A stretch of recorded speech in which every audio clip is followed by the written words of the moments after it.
Imumva ni Radio Amerika isamira na Washington DC mu Kirundi no mu Kinyarwanda. Amahoro nshuti bakunze muzindukanye natwe muganiro zino munsi kuri micro muri kumwe na Joy Diane ni nahazwe imbere kuja mu karere reka tubanze tubagezeho amakuru avugwa hirya no hino kwisi mugiye gushikirizwa na mugenzi wacu Aloyize Bigirimana. Aloyize waramutse neza.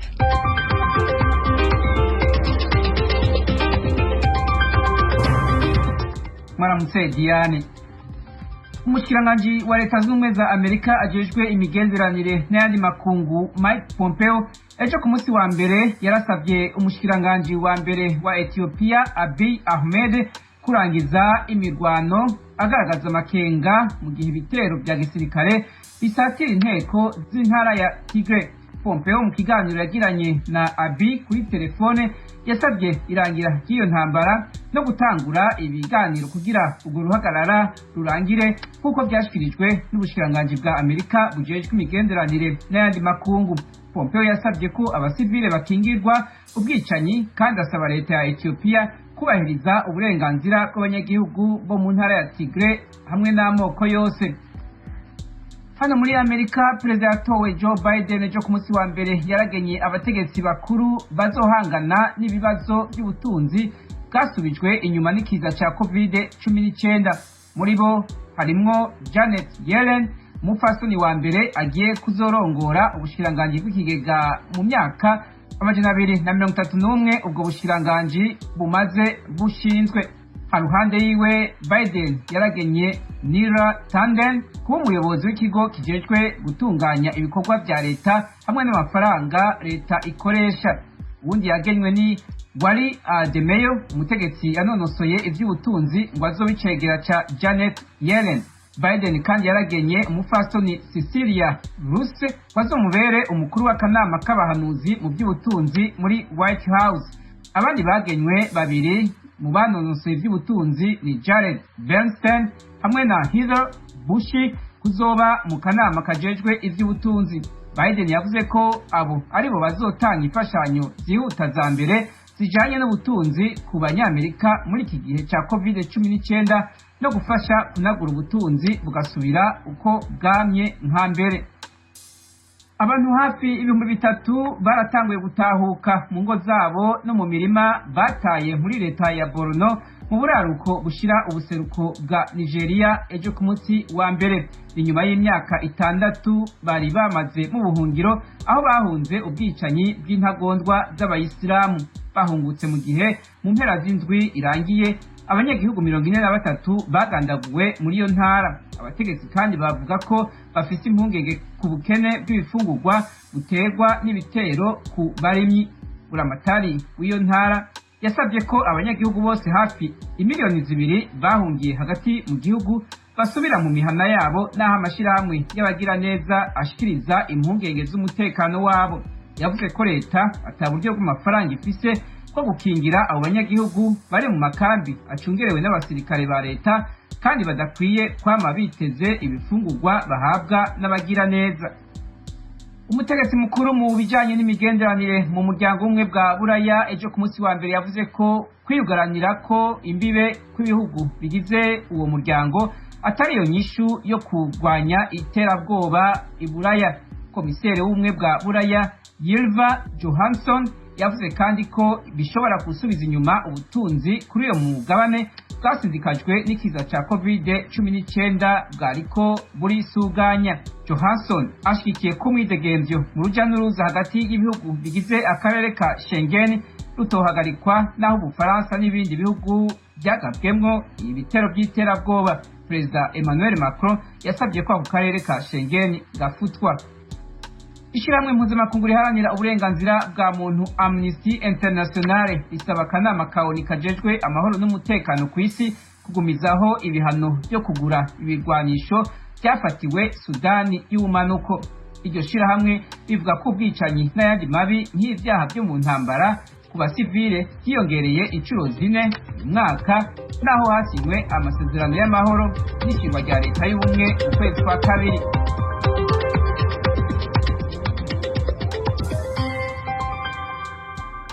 Aloise Bigirimana urakoze kuri amakuru yose waduteguriye ukabuhejeje kudushikiriza yose. Ndibutsa ko abakunzi b'Ijwi rya Amerika bashobora gusubira kuyumva kuri wezi 3 akaburungu radio yacu VOA akaburungu.com.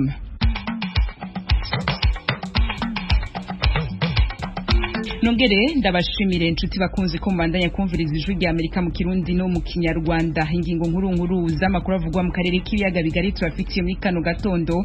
Tanzania yafashe ingingo yo kwimura abarundi bahungiye mu ikambi ya Mutenderi bakajanwa mu ikambi ya Nduta bitarenze mu kwezi kwa kabiri umwaka uza. Twebwe mu ncamake iyo nkuru twavuga ko twayakiriye nabi kuko yari maze iminsi ibiri mu rukurukuru ariko twahavuye twumva ko ibaye inkuru.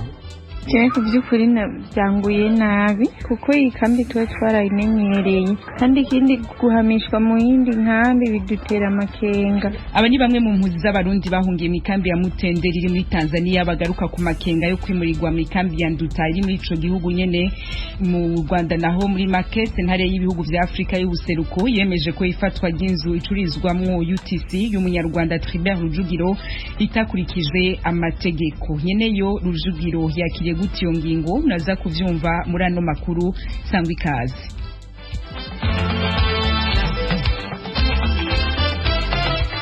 Ishirahamwe mpuzamakungu riharanira agateka kazina muntu Human Rights Watch ririyamiriza uguhohoterwa gufungirwa ubusa no kunyuruzwa ryemeza ko bikorerwa impunzi z'abarundi bahungiye muri Tanzania.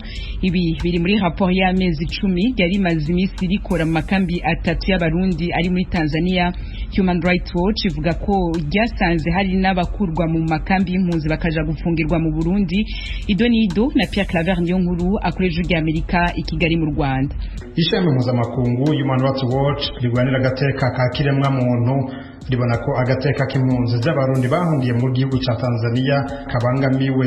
Icegeranyo ca Human Rights Watch c'amezi 10 aheze cagiye habona kuri uyu wa mbere cerekana ko abatari bake muri izo mpunzi banyuruzwa bakaburirwa irengero bagafungirwa ubusa bakabarizwa igufa mu busho bafungiwemwo abandi nabo bagatorwa ibiziga mu makambi canke hanze yayo. Ababangamiwe cyane nabari mu makambi ya Nduta na Mutenderi. Aha ndetse haheruka gukurwa impunzi 8 zajanywe gufungirwa mu Burundi mu mabohero ya Muramvya na Bubanza. Aha n'amatoza Ijwi rya Amerika ryakoze ryasanze ari byo. Human Rights Watch ribona ko ari ubuhonyanga amategeko mpuzamakungu akingira impunzi. Lewis Maj atwara igisata ca Afrika yo hagati muri Human Rights Watch kuri mikro y'Ijwi rya Amerika. La police et les services de renseignement tanzaniennes a fait disparaître de force. Ati twamenye ko inzego z'igipolisi n'abajejwe iperereza muri Tanzania banyuruje impunzi mu ikambi ya Nduta barabafungira ubusa bongera bababoreza igufa iminsi itari mike mu gasho k'igipolisi ikibondo mu ntara ya Kigoma ahegereye umupaka w'u Burundi. Abandi bagira ku 8 baciye bajana gufungirwa mu Burundi mu kwezi ku8 guheze. Twamenye kandi ko impunzi n'abandi batari bwahabwe ubuhungiro bagira ku ndwi banyurujwe kuva uyu mwaka utangura atawuzi irengero ryabo. Bituma impunzi zigira ubwoba abandi bagahitamo guhunguka yamara batarabishaka. Ije no guhonyanga agateka n'amategeko mpuzamakungu akingira impunzi et particulièrement aux droits des réfugiés. Iryo shirahamwe rifise icicaro i New York muri Leta Zunze Ubumwe za Amerika ryemeza ko ryavuganye n'abantu barenga 200 bakadondagura amabi bagiriwe canke ababo bakorewe. Ijwi rya Amerika ryashoboye kuvugana n'umugore umwe afise umugabo yanyurujwe muri ubwo buryo akuwe mu nzu iwe n'ikambi ya Nduta mu kwezi kwa gatatu uno mwaka. Kubw'umutekano wiwe twahinduye gato ijwi ryiwe. Numva barabomoye imiryango niho bakubise umugero urugi barinjira niho bacu bamufata baramujyana. Asiye nicarana nka gufite abana ari imfubyi ndagaruka ndasubira n'uko ndamenye nk'ibyiwe cyaho yoba nta na kimwe tumenya kuko nta n'ikintu na kimwe bamubagije bamutoye bamutwara gusa. Igisho namuherutse ryabaye ibyo nyene nta na kimwe cyo menya nta n'ijwi ryo ndasubira kumva tubabaje kandi n'umuryango nta mahoro dufite ntitwigera dusinzira. Human Rights Watch yemeza ko abavuganye naryo ari bake yamara ko abakorewe amabi nk'ayo ari benshi. Leopold Shirangabo icegera c'utwara runani CBDH Vicar ruhuza abaharanira agateka kazina muntu baba mu makambi y'impunzi wewe yemeza ko mu mwaka umwe iryo shirahamwe ryamenye abarenga 100 banyurujwe muri Tanzania. Hariho kunyuruzwa kwicwa gupfungirwa ubusa n'andi mahohoterwa menshi atandukanye, harimo kubuzwa gukora ikintu na kimwe cobazanira inyungu. Amasoko yarugawe, nta mpunzi n'imwe yerekuriwe kudanaza ikintu na kimwe kugira ngo bashobore gusahiriza ku tuntu baba bahawe na HCR. Nko kuva mu mwaka wa 2019 gushika aho tugeze, abarundi barenga 100 baraburiwe irengero ryabo. Abandi benshi baratabaromoka bahungira mu bihugu bitandukanye, mu bihugu duhana imbibe, abandi bakagenda barafatirwa mu mayira bagerageza guhunga. Kuva itariki 29 z'ukwezi kwa gatandatu gushika uyu munsi, impunzi zirenga 10 zimaze kunyuruzwa, abandi hafi nka 15 bamaze gupfungwa. Bareke kubahohotera, maze uzumva akeneye gutaha atahe. Ishami mpuzamakungu HCR ryitaye impunzi muri Tanzania rirahakana rikavuga ko ataco ribiziko. Umuvugizi wa HCR muri ico gihugu Edward Ogola yabwijwe ry'Amerika mu majambo make ati twebwe nta ruhara tubifisemo, umutekano w'impunzi ufiswe mu minwe n'igihugu c'abahaye indaro, gusa natwe hari ibiba bikadutera amakenga, tukabaza inzego za leta zikatwishura ko ziriko zirakora amatohoza. Ico bikoze iryo shirahamwe HCR ryabwiye abahinga ba Human Rights Watch muri iyi raporo ko ryashikirije amakenga yaryo leta ya Tanzania ku kibazo c'umutekano muke urangwa mu makambi y'impunzi z'abarundi 3 ariyo Nduta, Nyarugusu na Mutenderi. Human Rights Watch nabo baharanira agateka k'impunzi basaba amaleta ya Tanzania n'u Burundi kubahiriza amasezerano mpuzamakungu akingira impunzi bateye ko umukono. Twarondeye ubushikiranganji bw'intwaro hagati mu gihugu muri Tanzania ari nabwo bujejwe ikibazo c'impunzi, ariko ntitwaronse umushikiranganji kuri telefone. Uwatwitavye yatubwiye ko atamushikiranganji mushasha ararahirira ayo mabanga muri Tanzania, anatubwira ko wewe atabubasha afise bwo kugira ico abivuzeko, gusa yacishijemo ati umutekano w'impunzi urakwiye. Pierre Claver Niyonkuru, Kigali, kubwijwi ry'Amerika. Tukivuga ku by'abarundi bahungiye muri Tanzania, leta y'ico gihugu yafashe ingingo yo kwimura abarundi bahungiye mu kambi ya Mutenderi bakajanwa mu nkambi ya Nduta bitarenze mu kwezi kwa kabiri k'umwaka uza. Abavuganye na mugenzi wacu James Jovin bavuze ko bafite amakenga kw'ingingo yoba yinyegejemwo umugambi wo kubatahukana mu Burundi ku nguvu. Umviriza uko babisiguye. Twebwe mu ncamake iyo nkuru twavuga ko twayakiriye nabi kuko yari maze iminsi biri mu rukurukuru, ariko twarahavuye twumva ko ibaye inkuru. Ikibazo rero cyo kuvuga ko ikambi yugawe hanyuma tugaheza tukimurirwa mu yindi kambi, ni kibazo benshi twiyumvira ko twohitamo tukaja muri iyo kambi azoba bateguye, kuko haba mu gihugu ntikirabona ko hageze yuko twe dushobora gutaha. Ego yanavuze ko hakenewe ko dutegerezwa abantu bakiyandikisha ku bwigenge bwacu. Twe impungenge turafise impungenge z'uko, kuko uravye ukuntu hagurukije abajejwe imfungurwa, aranavuga ko bo bari bo batuma mbere benshi tutagenda, ariko bakibagira ko ikibazo twahunze mu Burundi n'ubu kikihari. Rero mu ncamake ico kibazo ubwo butumwa yarazanye twabwakiriye nabi, ariko baravuga ngo utigaba ntigaburira. Twe turarindiriye cyo bazokora nico tuzoshira mu ngiro. Cyane ku by'ukuri byanguye nabi, kuko iyi kambi twe twarayimenyereye, kandi ikindi guhamishwa mu yindi nkambi bidutera amakenga. Sinzi ko boba batwirukanye nta kimwe turamenya, ariko tumenyereye ino nkambi, kandi ikindi umubano nticuzi ngo uzogenda gute n'iyo yindi nkambi. Mu bisanzwe naryakiriye nabi bivanye n'ukuntu aho turi twasa n'abahamenyereye n'ubwo impunzi atabwigenge igira muga, gusa mu gihe kubera ntifuza no gusubira mu gihugu nohitamo kuja Nduta. Uruhombo tuzogira ubu mu kubaka twe twiyubakira dukoresheje ingufu zacu n'uburyo bwacu nk'impunzi, bisigura tumaze kuva aho twari twamenyereye, bisigura twasize inzu, dushobora kugenda hariya bagaca tubwira naho twiyubakire, bisigura tuzokwama mu mvune n'uburuhe budahera. Igikurikira nuko ibintu mu kwimugwa bikunda gupotera, ugasanga mu bihangare iminsi nk'ibiri kugira ngo mushobore guhabwa inzu, kandi aho twari turi Imutenderi hene umuntu yaba mu nzu y'amabati, kandi yari yayiruhiye arayubaka yiruhiye. Rero aho umuntu azoba agiye azoshikira mu nzu y'amahema, kandi nico kizotuma tubaho nabi bivanye nuko ibintu byacu bizoba byapoteye, kandi ntibitunezereje cyane. cyane kubera nk'umunyeshuri bizosaba abanza ahagarike hama yongere yige mu wundi mwaka kubera azoba ayaciriye hagati kuko kwimuka burya biragoye ubu usa n'umuntu utanguye ubuzima bushasha rero muri ico gihe kubera abanyeshuri batazoba bararangiza umwaka bizoba bigoye gose mbona yuko umenga bashatse kutwirukana kuko bamaze kudukura mu nkambi kandi twari tukiri benshi utavuze ngo twari bakeyi twagabanutse bisa nk'uko batwirukanye kimwe gusa ndabona hari uruhombo runini tugiye kugira ko bamwe bari barayibunganije bararima abandi bari bafite imigambi itandukanye ariko izi ngingo zimaze gusohoka turabona ko tugiye kugira ibibazo bitandukanye ariko nta kundi bizogenda uko UN izobikora na leta ya Tanzania tugiye kwishira mu ngiro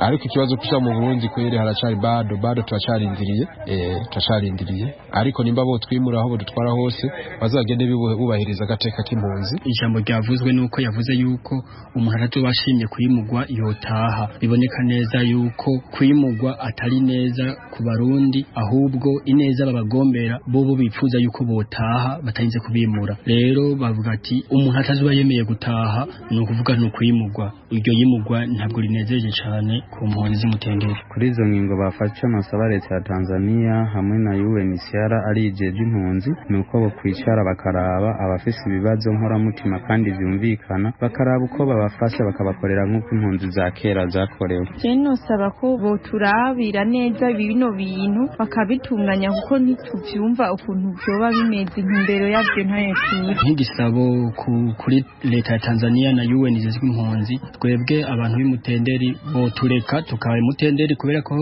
twamaze kwamenyera hama bakabandanya bimura bakabandanya bahungura hanyuma abifuza guhunguka bagahunguka ku bushake bwabo abatavyifuza nabo bakabandanya bayimutenderi kugira ngo amashuri abanyeshuri bayimirike guheza baheze n'abandi baguma babandanya ibikorwa bibandanye birangurwa atakuza gutangura ubundi buzima bushasha mu yindi nkambi nico nagomba gusaba. Ijwi rya Amerika Washington DC mu Kirundi no mu Kinyarwanda nanabice ku masonga nkitangura sentare y'ibihugu vya Afrika y'ubuseruko yemeje ko ifatwa ry'inzu icururizwamwo izwi ku izina rya UTC iri Kigali mu Rwanda ya Tribert Rujugiro ritakurikije amategeko. Iyo nzu yari ifise agaciro ka miliyoni 200 z'amadolari yafashwe mu mwaka wa 2013 itezwa ca munara muri 2017 leta y'u Rwanda ico gihe yavuga ko nyeneyo yarayiheraniye miliyoni 1.1 by'imisoro. Tribert Rujugiro mu kiganiro cihariye yagiranye na mugenzi wacu Venuste Nshimiyimana yabanje kumubwira uko yakiriye ino ngingo. Nacyakiriye neza nacyakiriye nka kado ya bonane ariko kandi nta nubwo cyantunguye kuko nemera ko ukuri uce mu ziko ntigushe kw'amaherezo kugira kukagaragara. Hashize imyaka 7 umutungo wanyu ufatiriwe ni ryari mwafashe icyemezo cyo kwitabaza ruya rukiko? Umutungo wafashwe mu kwezi kwa cumi na kumwe twari twamaze kurwitabaza kuko hari iminsi igenwa ntarengwa yuko ujya kwegera urukiko bahereye igihe igikorwa cyabaye. Babifashe mu kwezi kwa 10 mu kwezi kwa 11 tubishyikiriza urukiko hanyuma muri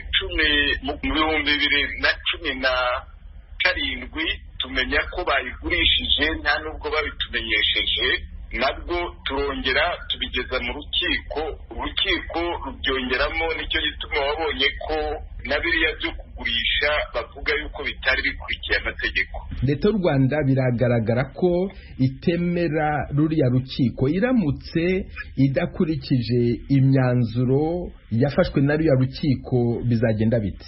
Cyanyage muri uriya rukiko cyane cyane bari ukwereka amakungu yuko iriya leta iriho nk'uwirenganya abaturage sigiye yarenganije jyenyine. Abavoka bacu bazareba uko bizagenda batugira inama y'icyo twakora ariko icyangombwa nuko twifuzaga ko isi imenya yuko bandenganije. Mbese uretse UTC nta wundi mutungo wanyu wafatiriwe na leta y'u Rwanda byitirirwa ko udafite nyirawo? Ni myinshi, ibintu byose nari mfite mu Rwanda barabifashe. Nari mfite uruganda rukora inkweto za plastique bararufashe, nari mfite uruganda rukora inzoga y'ibitoki bararufashe, nari mfite inzu nari nujuje n'abagamo barayifashe, nari mfite amazu nkodesha barayafashe, ikintu cyose nari mfite mu Rwanda baragifashe bishingikirije kuri iriya tegeko. Ubu se ibyo byo hari icyo muzakora kugira ngo murebe uko mwabyisubiza mwifashishije amategeko? Nibwira ko ruriya rubanza uko baruciye bakerekana ko ririya tegeko ridashobora kubaha uburenganzira bwo gufata ibintu byanjye ishingiye ku rubanza rwaciwe, icyo gihe nibampa UTC icyo gihe n'ibindi bazabisubiza. UTC yafashwe muri 2013 ariko igurishwa muri 2017. Icyo gihe cyose inyungu iva muri UTC yajyaga mu mufuka wanyu cyangwa yajyaga mu mufuka wa leta? Amafaranga y'ubukode yose yinjiraga mu mufuko wa leta, kandi ideni bavugaga mfite ry'imisoro ryabaye ndahari, iyi kontrole bakoze ntayo nzi, nuko bayikoze sinkuzi, ariko ibyo ari byo byose ko bari bafite amafaranga yanjye, aho kugurisha inzu bari gukora muri ayo mafaranga bakariha iyo ideni babasabaga ryanganaga rite? Amafaranga mwari mufite yavuye muri iyo nzu yanyu yanganaga iki mugereranije n'ayagurishijwe? Ngereranije mu myaka ine bari bamaze kwakira amafaranga arenga miliyoni 5 z'amadolari. Ayo ikigo cy'imisoro yishyuzaga yari miliyoni 1,100,000.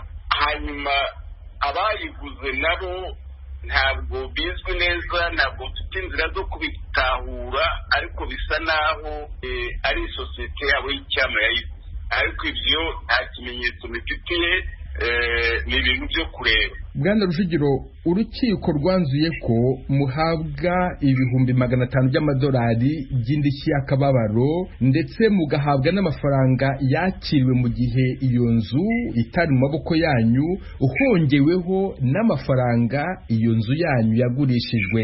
Ibyo ni ibintu mwishimiye? Ntabwo nabyishimiye. Ni biriya bavuga ko nta mwonga uburisata, byose byari byagenze neza, ariko kuvuga ngo bampa amafaranga bagurishije iyo nzu kandi itegeko ritabaha uburenganzira bwo kuyigurisha, ikindi nkaba ntarabaye mu gihe cyo kuyigurisha ngo menye ukuntu yagurishijwe, numva atari byo. Numva bansubiza inzu yanjye, hanyuma abo baguze nabo bakabasubiza amafaranga yabo. Yewe ntabwo nshaka kugurisha. Hari umugambi mwaba mufite wo kuba mwajuririra icyo cyemezo? Ntabwo nabimenya, abavoka banjye bariho barabireba, ubwo nibo bazangira inama y'icyo nakora. Bwana Tribert Rujugiro, ndabashimiye cyane kubw'aka kanya mwahaye Ijwi ry'Amerika. Murakoze Venuste. Nami tukiri ku makuru avugwa mu karere k'ibiyaga bigari, ubuserukizi bw'u Burundi mu Burusiya bwahamagaje vyihuta inama y'abahagarariye ibihugu vya Afrika i Moscow kugira ngo bige ku kibazo c'abanyafrika bahohoterwa muri ico gihugu. Mu kiringo c'umwaka umwe gusa abarundi 3 baramaze kubura ubuzima mu buryo budasobanutse. Mu kiganiro mugenzi wacu Venuste Nshimiyimana yagiranye na Ambassadeur Edouard Bizimana yamusiguriye uburemere bwa kino kibazo.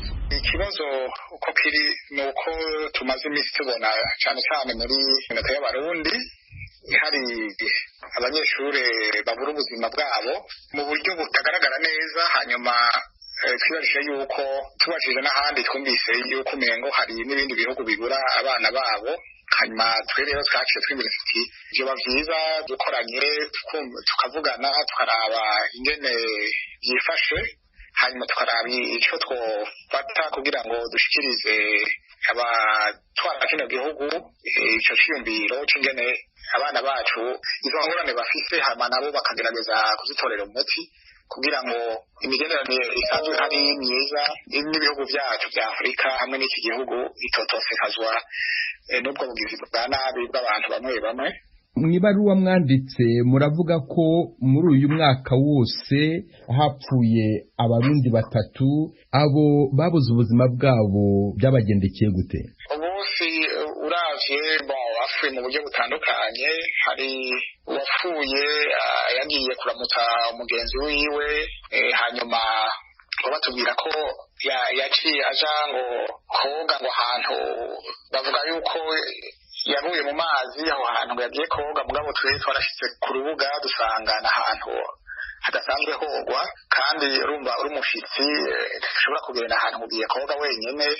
Ico gihe rero tubajije abandi tukaraba amavideo yari kumwe n'uwo mugenzi wiwe hamwe na nyinakuru n'uwo mugenzi wiwe n'uwundi mwana mutoyi.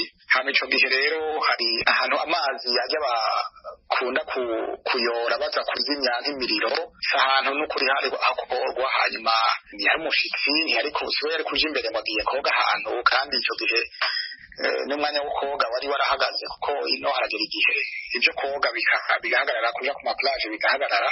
Hanyuma rero ikibabaza nuko tubajije ngo batubwire ivy'amankete ageze ko ntitubironke, kumva umengo hariho ibintu bitameze neza. Ubundi nawe heruka kwicwa, we yaguye muri campus nyene, twibaza ko bamufatiye muri campus mugabo ngira ngo bagiye kumwibira n'abahandi kuko yabuze ku wa kane ku mugoroba, ari ngira nko ku metero zidashitse 50 z'uburaro bwiwe. Mu nyuma yasubiye kubonekana ku wa Mungu mu gitondo aho nyene ku metero zidashika 50, kandi uravye bari bamumenye umutwe